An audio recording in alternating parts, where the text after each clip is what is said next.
pour Jésus, faites de beaux applaudissements. C'est si beau de nous avoir tous réunis ici pour le spectacle de la foi, ou que vous soyez ici au Brésil ou n'importe où dans le monde, continuez ici avec nous, car Dieu va beaucoup nous utiliser ici aujourd'hui. J'ai un message spécial de Dieu pour vous, qui est là dans la deuxième lettre de l'apôtre Paul à Timothée, chapitre 2. Nous allons voir ça après, et ensuite nous ferons la prière de la foi.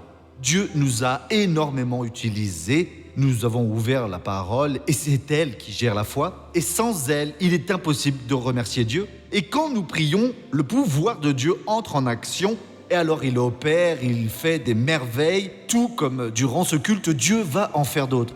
Il en fait toujours, hein. Il n'a jamais cessé d'en faire. Vous voyez, moi, ça fait 40 ans que, disons, peut-être que plus que je prêche la parole de Dieu. J'ai déjà visité des centaines ou des milliers de villes, beaucoup au Brésil et beaucoup à l'étranger aussi.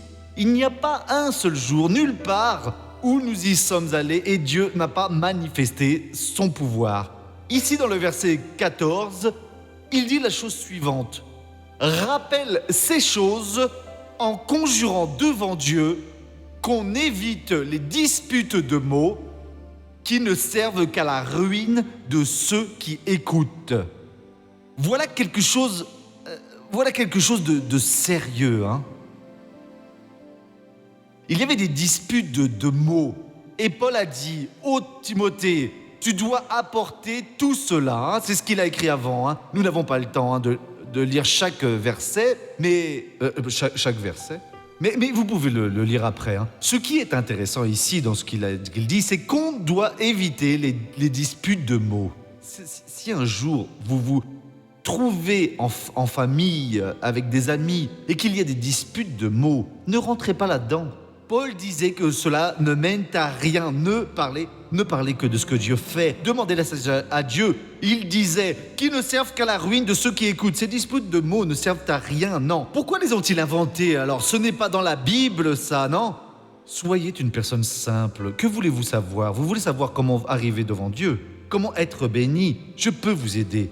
Mais toutes ces histoires de disputes, la fierté humaine, même si la personne admet avoir perdu, elle ne va pas accepter et ce n'est pas ce chemin que Dieu opère. Ils iraient à cette époque et Paul a dit « Ne laisse pas ces choses arriver. Rappelle ces choses qui sont dans la parole, ne laissez pas passer et en plus de tout cela, cela ne sert à rien, qui ne servent qu'à la ruine de ceux qui écoutent. » Et il a dit à Timothée, efforce-toi de te présenter devant Dieu comme un homme éprouvé, un ouvrier qui n'a point à rougir, qui dispense droitement la parole de la vérité. Ceci est un message pour moi et pour vous tous. Nous devons toujours nous efforcer de nous présenter devant Dieu, comme alors des ouvriers, ceux qui font l'œuvre éprouvée. Mais comment ça, missionnaire? En cherchant les révélations qu'il nous donne, en prêtant attention, en nous consacrant dans les révélations, car c'est la manière correcte de se consacrer, et en bénéficiant du pouvoir de Dieu, des bénédictions. Lorsque vous faites cela, vous donnez le meilleur témoignage. La personne peut dire ce qu'elle veut, mais mon Dieu a agi en moi de cette manière. Et ainsi, il n'y a pas d'argument contre les faits.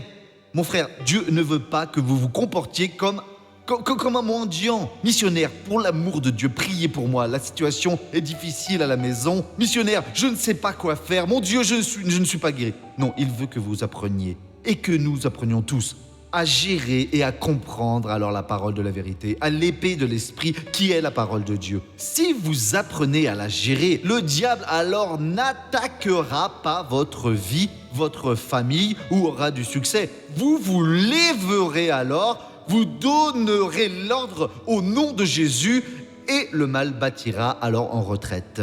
Parfois, quand vous n'avez pas la foi, mais vous savez bien gérer la parole de la vérité, vous allez jusqu'à aider ceux qui n'ont aucune notion alors du danger qu'ils encourent. Car la personne travaille avec les esprits malveillants, avec le diable. Elle travaille un mauvais patron, un mauvais caractère, qui sait juste faire le mal, il va détruire la personne.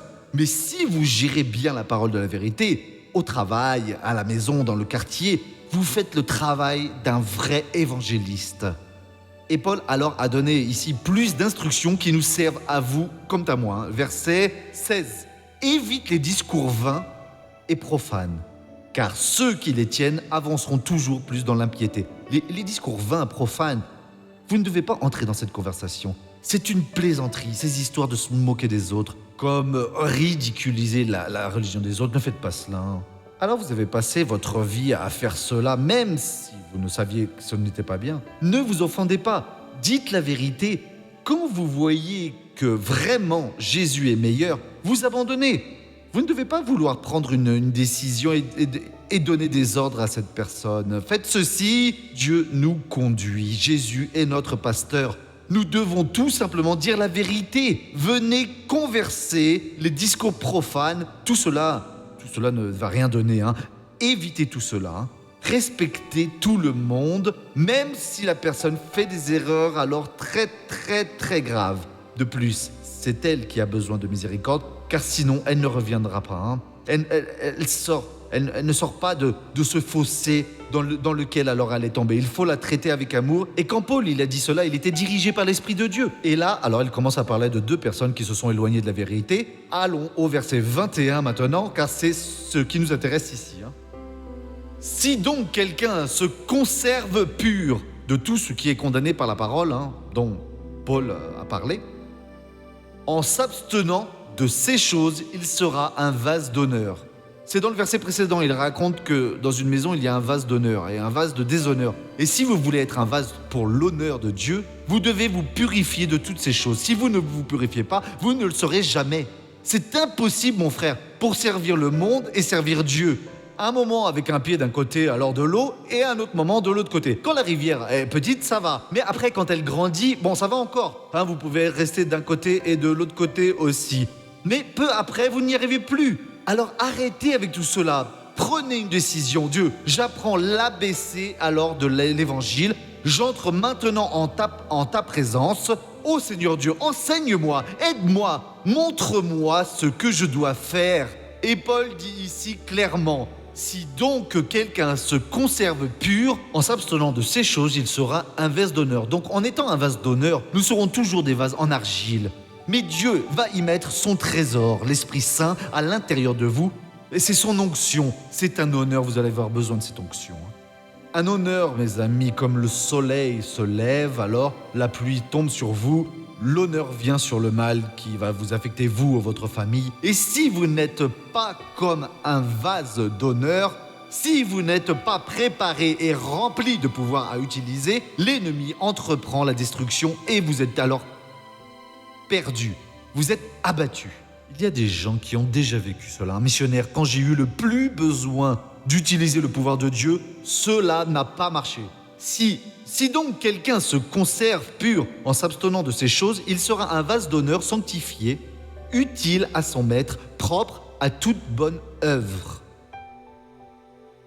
Dieu veut vous voir sanctifié, utile, qualifié. Et alors pourquoi ? Pour son usage. Ce Dieu qui a créé le ciel et la terre, qui est tout puissant, ce petit être n'arrive pas à le comprendre car il est si grand alors. Il veut vous utiliser, il veut faire de vous alors son outil. Et l'usage qu'il va avoir de vous ne sera pas seulement bénéfique ici, mais il sera bénéfique pour toute l'éternité. Les bonnes œuvres que nous faisons au nom du Christ, elles ne seront jamais défaites et on s'en rappellera toujours. Elles apporteront une grande récompense le jour J, le jour du jugement, et aussi pour toute l'éternité. Donc Dieu veut que vous soyez un vase d'honneur. Pourquoi ? Pour que vous soyez sanctifié, utile, capable, c'est ça le mot, à son maître, propre à toute bonne œuvre. Mon frère, ma sœur, la société a besoin que le peuple de Dieu soit exactement comme ce que décrivait Paul et de tout ce que nous de discuter ici. Baissez la tête et fermez les yeux. Père, merci beaucoup pour ces paroles qui ont inondé notre cœur, qui nous apportent, ô Dieu, une très grande joie et qui nous permettent de vaincre les forces du mal, les actions de l'ennemi. Père, le secours peut être à l'intérieur de nous-mêmes. Et quand nous en avons besoin, quand nous en avons besoin pour nous, ou pour notre famille ou pour n'importe qui d'autre, nous serons alors préparés pour la bonne œuvre, pour que tu nous utilises. Et certains, oh Dieu, ont besoin maintenant, oh mon Dieu, aide cette personne à prendre possession. Elle demande alors une direction, donne-lui cette direction, et au nom du Seigneur Jésus. Et Dieu va t'honorer, Dieu va te bénir pour la gloire de Dieu. Amen. Grâce à Dieu pour cela. Regardons maintenant le feuilleton de la vie réelle.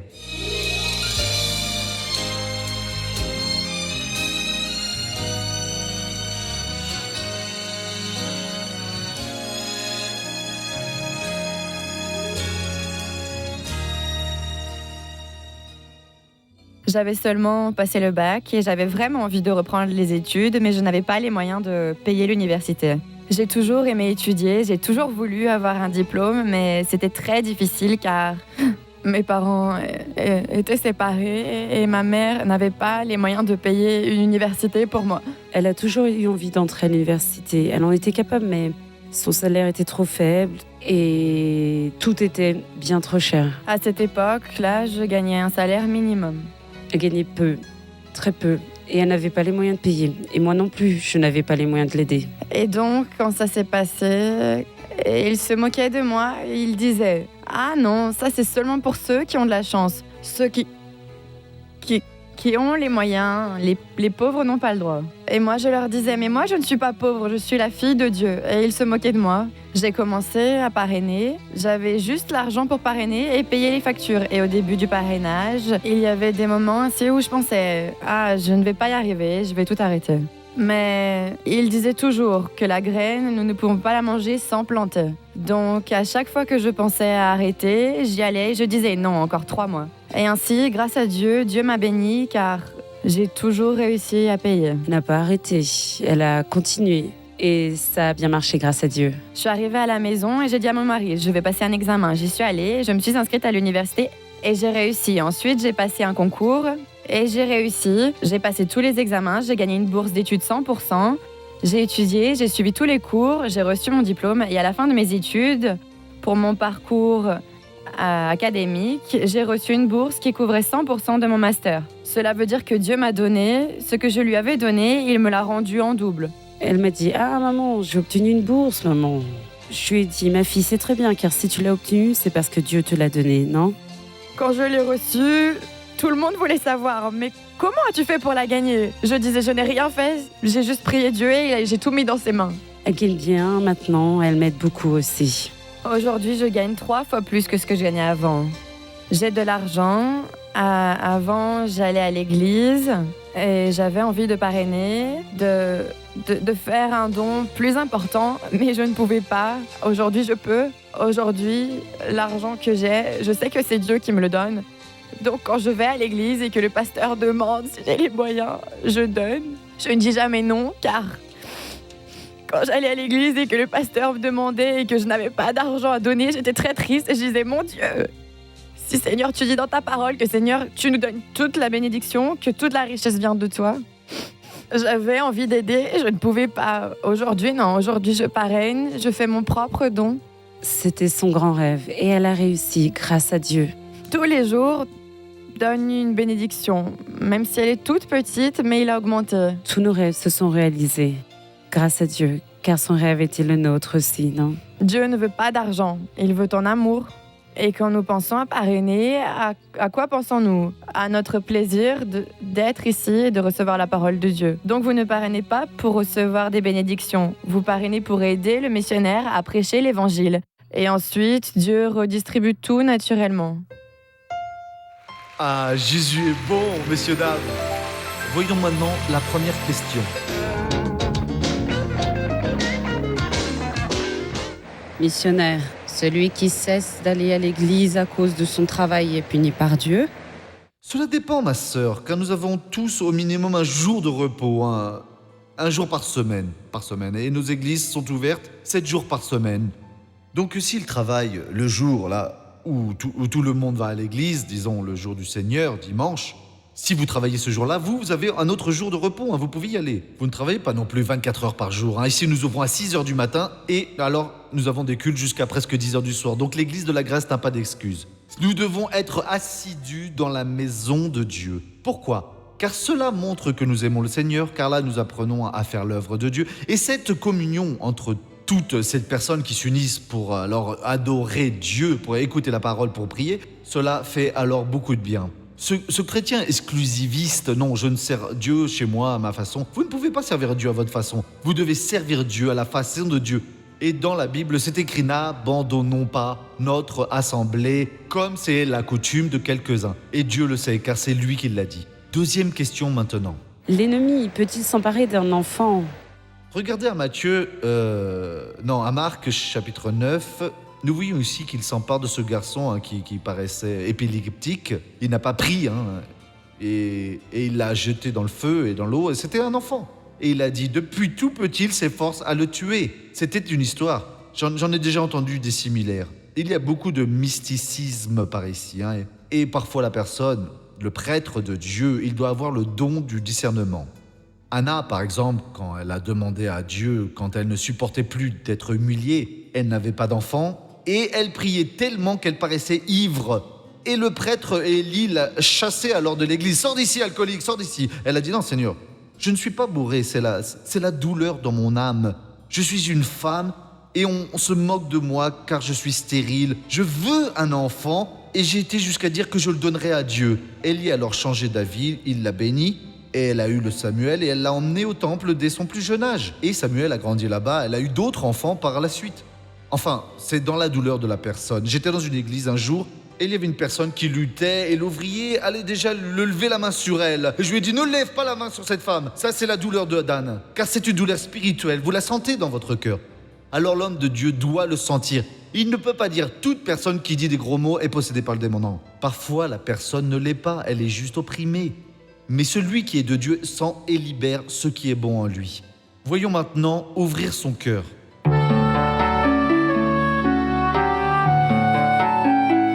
Missionnaire, depuis des années, je suis évangélique. Je connais la parole de Dieu et je cherche à suivre les enseignements. Mais en ce moment, j'ai un sérieux problème spirituel que je ne sais pas comment régler et je suis très perturbée. J'ai des hallucinations, j'entends des voix et j'ai tout le temps peur. Je prie, je demande des prières à mes frères, je réprimande l'ennemi, mais je n'arrive pas à me libérer de ces visions. Missionnaire, s'il vous plaît, aidez-moi.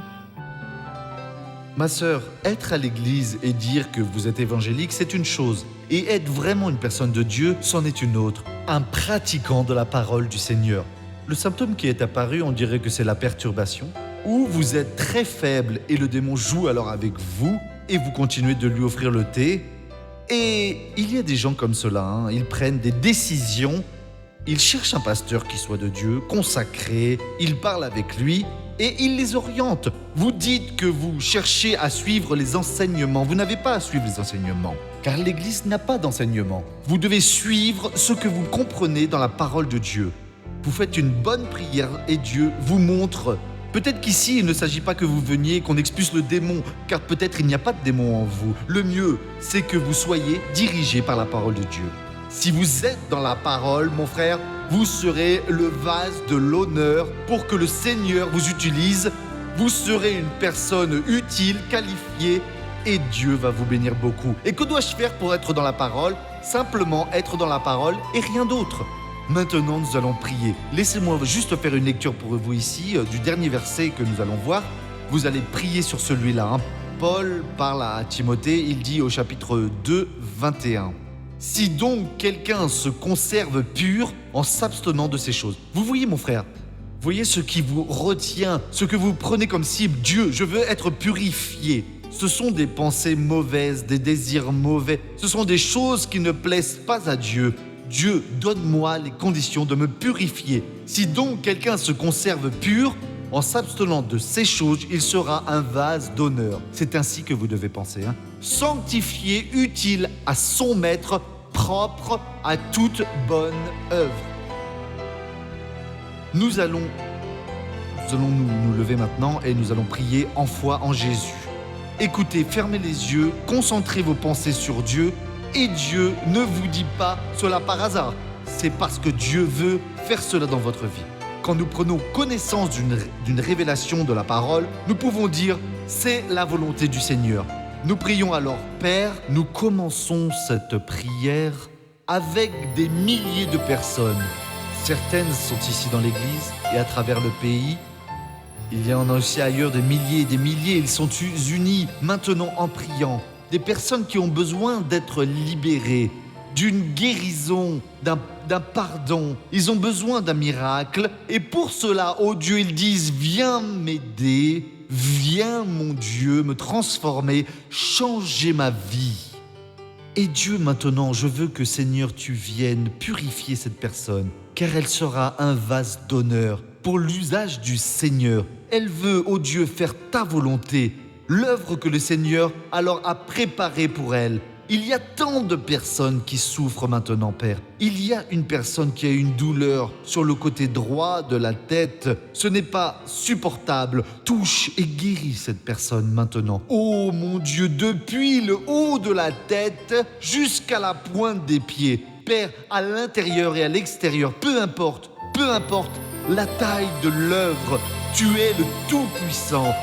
Tu as les moyens de le faire maintenant. Père, utilise-moi, utilise quelqu'un qui prie maintenant pour que cette œuvre puisse être faite. Ce peuple ici, oh Dieu, c'est un peuple, ces personnes elles sont comme si elles étaient à l'armée, comme si elles étaient ton armée. Et alors elles sont des soldats de la prière, des personnes qui sont en train de prier, des personnes qui intercèdent. Et ma foi s'unit à celle de cette personne. Mon frère, ma foi est unie à la tienne. La foi de beaucoup de gens est unie à la tienne.